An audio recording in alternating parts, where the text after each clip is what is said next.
1528 से 2020 तक इतिहास में कई मोड़ आए, कुछ मील के पत्थर भी पार किए गए। आइए आपको बताते हैं कि इस विवाद की नींव कब पड़ी और इसके इतिहास के अब तक के अहम बिंदु क्या हैं। बाबर की बाबरता का तो होना ही अंत जरूरी था, इसलिए यह भारत में संत होना जरूरी था। मंदिर गिरना मंदिर बनना, यह तो प्रभु श्री राम की इच्छा थी। कलयुग में मर्यादित रहना सबसे बड़ी परीक्षा थी। मर्यादा में रहकर ही मंदिर को बनवाया है। निराधार हुए सारे तर्क, तब जाके प्रभु श्री राम घर आए। 1528 से 2020 तक इतिहास में कई मोड़ आए, कुछ मील के पत्थर भी पार किए गए। आइए आपको बताते हैं कि इस विवाद की नींव कब पड़ी और इसके इतिहास के अब तक के अहम बिंदु क्या हैं। श्री राम का वंशज हूं मैं, गीता है मेरी गाथा है, गर्व से कहता हूं भारत ही मेरी माता है, जय श्री राम। साल 1528, मुगल बादशाह बाबर के सिपहसालार मीर बाकी ने विवादित जगह पर एक मस्जिद का निर्माण कराया।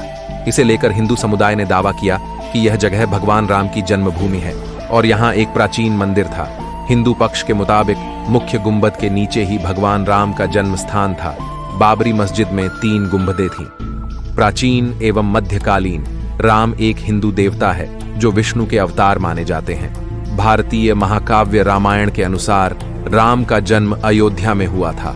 16वीं शताब्दी में बाबर ने पूरे उत्तर भारत में मंदिरों पर आक्रमण की, अपनी श्रृंखला में मंदिर पर हमला किया और उसे नष्ट कर दिया।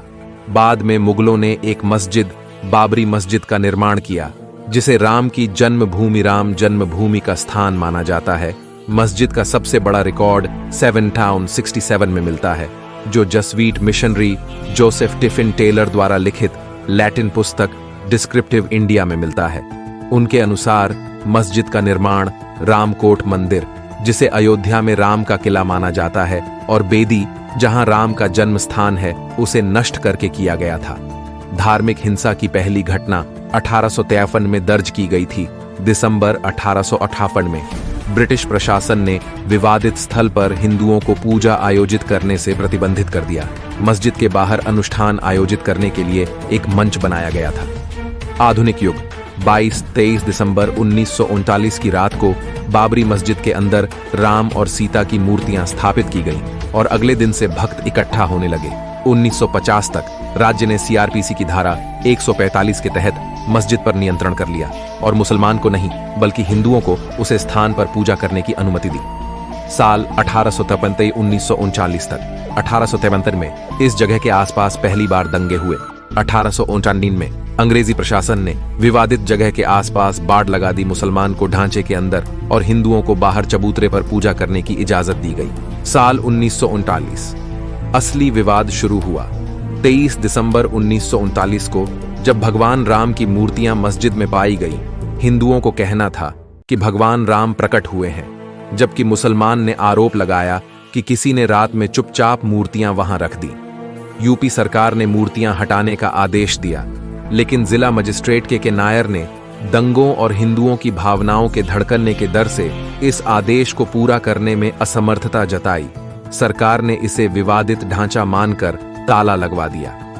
साल 1950 फैजाबाद सिविल कोर्ट में 2 अर्जी दाखिल की गई। इसमें एक में रामलाल की पूजा की इजाजत और दूसरे में विवादित ढांचे में भगवान राम की मूर्ति रखे रहने की इजाजत मांगी गई। 1959 में निर्मोही अखाड़ा ने तीसरी अर्जी दाखिल की। साल 1961 यूपी सुन्नी वक्फ बोर्ड ने अर्जी दाखिल कर विवादित जगह के पोजीशन और मूर्तियां हटाने की मांग की। साल 1984 विवादित ढांचे की जगह मंदिर बनाने के लिए 1984 में विश्व हिंदू परिषद ने एक कमेटी गठित की। साल 1966 उस पांडे की याचिका पर फैजाबाद के जिला जज के एम पांडे ने 1 फरवरी 1986 को हिंदुओं को पूजा करने की इजाजत देते हुए ढांचे पर से ताला हटाने का आदेश दिया। 6 दिसंबर 1992 वीएचपी और शिवसेना समेत दूसरे हिंदू संगठनों के लाखों कार्यकर्ताओं ने विवादित ढांचे को गिरा दिया। देश भर में सांप्रदायिक दंगे भड़क गए, जिनमें 2000 से ज्यादा लोग मारे गए। साल 2002 हिंदू कार्यकर्ताओं को लेकर जा रही ट्रेन में गोधरा में आग लगा दी गई, जिनमें 58 लोगों की मौत हो गई। इसकी वजह से गुजरात में हुए दंगे में 2000 से ज्यादा लोग मारे गए। साल 2010 इलाहाबाद हाई कोर्ट ने अपने फैसले में विवादित स्थल को सुन्नी वक्फ बोर्ड, रामलला विराजमान और निर्मोही अखाड़ा के बीच 3 बराबर हिस्सों में बांटने का आदेश दिया। साल 2011 सुप्रीम कोर्ट ने अयोध्या विवाद पर इलाहाबाद हाई कोर्ट के फैसले पर रोक लगाई। साल 2017 सुप्रीम कोर्ट ने आउट ऑफ कोर्ट सेटलमेंट के आह्वान किया। बीजेपी के मुख्य नेताओं पर आपराधिक साजिश के आरोप फिर से बहाल किए। 8 मार्च 2019 सुप्रीम कोर्ट ने मामले के मध्यस्थता के लिए भेजा पैनल को 8 सप्ताह के अंदर कार्यवाही खत्म करने को कहा। 1 अगस्त 2019 मध्यस्थता पैनल ने रिपोर्ट प्रस्तुत की। 2 अगस्त 2019 सुप्रीम कोर्ट ने कहा कि मध्यस्थता पैनल मामले पर समाधान निकालने में सफल रहा। 6 अगस्त 2019 सुप्रीम कोर्ट में अयोध्या मामले की रोजाना सुनवाई शुरू हुई। 16 अक्टूबर 2019 अयोध्या मामले की सुनवाई पूरी सुप्रीम कोर्ट ने फैसला सुरक्षित रखा। 9 नवंबर 2019 सुप्रीम कोर्ट ने 5 जजों की बेंच ने राम मंदिर के पक्ष में फैसला सुनाया। 2.77 एकड़ विवादित जमीन हिंदू पक्ष को मिली। मस्जिद के लिए अलग से 5 एकड़ जमीन मुहैया कराने का आदेश। 25 मार्च 2020 तकरीबन 28 साल बाद रामलला टेंट से निकलकर फाइबर के मंदिर पर शिफ्ट हुए। 5 अगस्त 2020 राम मंदिर का भूमि पूजन कार्यक्रम। पीएम नरेंद्र मोदी, आरएसएस सरसंघचालक मोहन भागवत, यूपी के सीएम योगी आदित्यनाथ और साधु संतों को समेत 175 लोगों को नेता अयोध्या पहुंचकर हनुमानगढ़ी में सबसे पहले पीएम मोदी ने किया दर्शन। राम मंदिर के भूमि पूजन कार्यक्रम में हुए शामिल।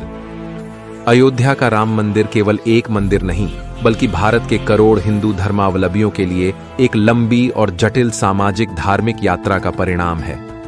इसके भाव, वास्तुशिल्प, धार्मिक महत्व और सांस्कृतिक महत्व के कारण यह आने वाली पीढ़ियां के लिए एक प्रमुख तीर्थ स्थल और हिंदू धर्म का प्रतीक बनकर उभरेगा। तो आइए जानते हैं राम मंदिर के बारे में। श्री राम मंदिर की निर्माण शैली। श्री राम मंदिर का निर्माण नागर शैली में किया जा रहा है। श्री राम मंदिर की आकर ऊंचाई 161 फीट, लंबाई 380 फीट, चौड़ाई 250 फीट। राम मंदिर में 392 खंभे और 44 द्वारों को बनाया गया है।